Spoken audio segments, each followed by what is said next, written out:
Basically ঘটনাটা বাবার সাথে ঘটে যাওয়া। ঘটনাটা ঘটেছিল আজ থেকে আরও 3-4 বছর আগে। আমার বড় ভাইয়ের বিয়ে ছিল, তো বিয়ের কারণে আমি আমার ফ্যামিলি মেম্বার প্রায় সবাই 2-1 দিন আগেই চলে গিয়েছিলাম বাড়িতে। তো বাবা বিয়ের আগের দিন রাতের বেলা যাবে, বাবার কিছু কাজ ছিল, এই জন্য বাবা আমাদের সাথে যেতে পারেননি। তো বিয়ের আগের দিন রাতে তিনি রওনা হন কাজ শেষ করে। তো রওনা হওয়ার পর আমাদের যে গ্রামে যাওয়ার যে ডাইরেক্ট বাস সেটা পাননি, তো তিনি ভেঙে ভেঙে যাওয়ার চিন্তা করেন।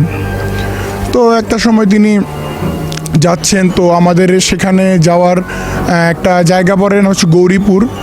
সেখানে যাওয়ার পর তিনি আর কোনো বাস পেলেন না, এবং মানে যাওয়ার জন্য সেখান থেকে আমাদের গ্রামটা প্রায় অনেক দূরেই ধরতে গেলে। তো কোনো ট্রান্সপোর্টেশন না পাওয়ার জন্য উনি অপেক্ষা করলেন কিছুক্ষণ। তো কিছুক্ষণ পরে একটা সিএনজি পেলেন যাওয়ার জন্য।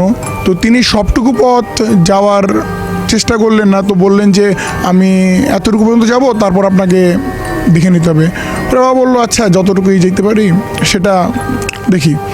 তো তাকে বলল, তো তিনি যথারীতি বাবাকে নিয়ে চলা শুরু করেন। যাচ্ছেন তো একটা সময় দেখলেন যে বাবা সামনে বসেছিলেন, তো সামনে থেকে দেখলেন যে একজন লোক ইশারা করছে গাড়িটা থামানোর জন্য। তো সামনে যাওয়ার পর গাড়ি থামানোর পর দেখলেন একজন লোক দাঁড়িয়ে আছেন আর বললেন যে তার একটু বিপদ হয়েছে, তার একজন ভাই তিনি অসুস্থ, তো তাকে নিয়ে হাসপাতালে যাবেন, সেন্সলেস, তো তাকে একটু যদি সামনে আগিয়ে দিতেন। তো নিতে একটু ইতস্তত করছিলেন, তারপরও যেহেতু রিকোয়েস্ট করলেন আরেকজন বিপদে পড়েছেন, তো তারা নিলেন। তো যাওয়ার পথে তো হঠাৎ একটা সময় লুকিং গ্লাসে, গাড়ির পিছনে যে লুকিং গ্লাস থাকে সামনে, তো সেটাতে তারা লক্ষ্য করার পরে দেখলেন যে পিছন থেকে কিছু একটা শব্দ আসছে। আর রাতের বেলা গ্রাম তো খুব সম্ভবত রাত 8টা বা এই সময়ও মানে প্রায় শুনশান হয়ে যায়। তো সেই কারণে অন্ধকার ছিল, তেমনভাবে স্পষ্টভাবে দেখা যাচ্ছিল না, তবে কিছু একটা শব্দ হচ্ছিল, লাইক দ্যাট কিছু খেলে যেমন কর্মর শব্দ হয় এমন।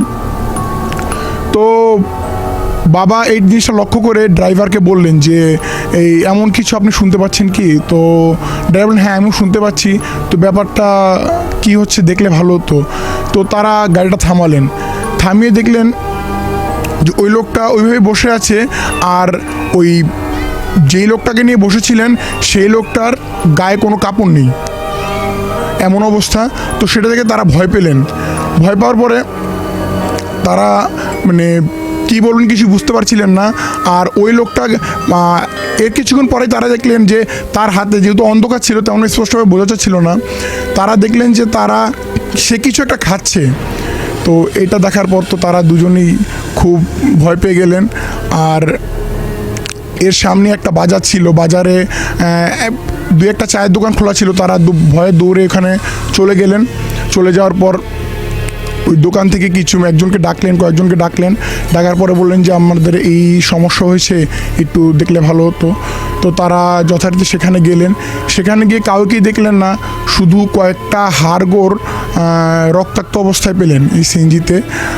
তারা সেটা দেখার পর মানে তাদের অবস্থা খুবই খারাপ। তো তারা সিদ্ধান্ত নিলেন রাতটা ওই বাজারের ওইখানে কোনোভাবে স্টে করবেন। তো পরে সকালে তারা গ্রামের উদ্দেশ্যে রওনা হলেন বাবা। পরে বেসিক্যালি বাবা আমাদের সাথে এটা শেয়ার করলেন।